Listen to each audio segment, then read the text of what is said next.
Wondering the moment that, you decided to run for Congress. Was it your parents, your family? Like, who first told you you should consider running? It was my brother, actually. My brother's my best friend. We're 10 months apart. And when I decided to run for office, I called my brother up and also this gentleman standing over here in the corner and gave him a call. And Who's the gentleman? This is my comms director, my best friend, and a guy that I've known 15 years, who's been on this journey with me the entire time. And we were just talking about, hey, this is an open seat now. Well, it's not an open seat. A long-term incumbent lost, and I said, I think it's time for me to get back into the fight. And my brother was my first phone call. Actually, my parents were shocked. They were like, "Why? Where's this coming from?" They didn't really see it coming. Not right now. They thought maybe later on in life, but opportunity struck, and here we are. So I'm assuming you're talking about 2020. Yes. When you made that first decision. Yes. But then you lost to Lizzie Fletcher, who Yes. is serving in that seat still currently. So what encouraged you to run again in 2022? So, that's always a test about grit.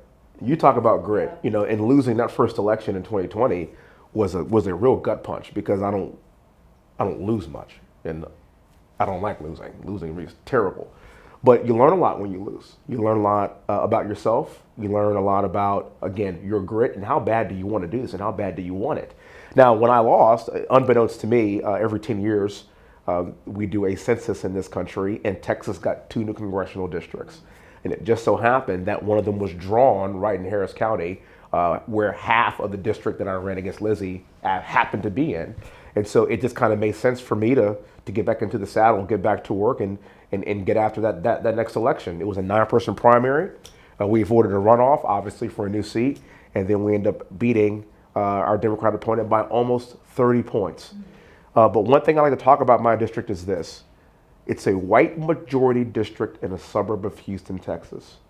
And in that primary, I ran against 9 white guys and beat them all by 30 points. And then I ran against a white Democrat and beat him by almost 30 points.